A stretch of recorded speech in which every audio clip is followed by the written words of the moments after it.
उत्तर प्रदेश में सुशासन का डंडा अब उन सरकारी बाबुओं पर चला है जो अपनी काली सफेद कमाई का ब्यौरा देने से कतरा रहे हैं। बार बार चेतावनी, बार बार डेडलाइन, लेकिन रसूख और लापरवाही के नशे में चूर 68,000 से ज्यादा कर्मचारियों ने सरकार के आदेश को ठेंगे पर रखा है। अब नतीजा सामने है, नो डिटेल तो नो सैलरी। योगी सरकार का सख्त संदेश आ गया है, सिस्टम में रहना है तो हिसाब देना होगा। उत्तर प्रदेश के प्रशासनिक गलियारों में इस वक्त हड़कंप मचा हुआ है। वजह है 68,236 राज्य कर्मचारी जिन्होंने अपनी चल अचल संपत्ति को सार्वजनिक करने के आदेश की सरेआम धज्जियां उड़ाई और नियमों की अनदेखी कर संपत्ति का ब्यौरा मानव संपदा पोर्टल पर अपलोड नहीं किया। हैरत की बात यह है कि प्रदेश के मुख्य सचिव एसपी गोयल के सख्त निर्देशों का पालन भी नहीं किया गया। सभी अधिकारियों और कर्मचारियों को 31 जनवरी तक संपत्ति का विवरण ऑनलाइन दर्ज करने के लिए कहा गया था, लेकिन डेडलाइन भी खत्म हो चुकी है।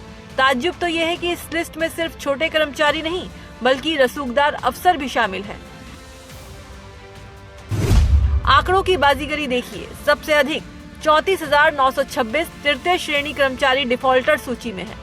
इसके अलावा 22,624 चतुर्थ श्रेणी कर्मचारी, 7,204 द्वितीय श्रेणी कर्मचारी और 2,228 प्रथम श्रेणी अधिकारी भी अब तक अपनी संपत्तियों का ब्यौरा पेश नहीं कर सके हैं। ऐसे में राज्य सरकार ने अब इस लापरवाही पर कड़ा रुख अख्तियार कर लिया है। जिन कर्मचारियों ने निर्धारित समय सीमा तक संपत्ति का विवरण जमा नहीं किया, उनका वेतन रोकने के आदेश लागू कर दिए गए हैं। शासन का कहना है कि पारदर्शिता से समझौता नहीं होगा, जो नियम मानेगा वही वेतन पाएगा। भ्रष्टाचार पर लगाम लगाने के लिए ये कदम अनिवार्य था। सेवा नियमों के तहत संपत्ति का ब्यौरा देना कोई विकल्प नहीं बल्कि जिम्मेदारी है, लेकिन अब इस लापरवाही की कीमत वेतन रुकने से शुरू होकर विभागीय कार्रवाई तक जा सकती है। जो कर्मचारी अब तक पोर्टल से दूरी बनाए हुए थे, उन्हें अब अपनी जेब खाली होने का डर सताने लगा है। देखना होगा कि इस सैलरी स्ट्राइक के बाद डिफॉल्टरों की लिस्ट कितनी छोटी होती है।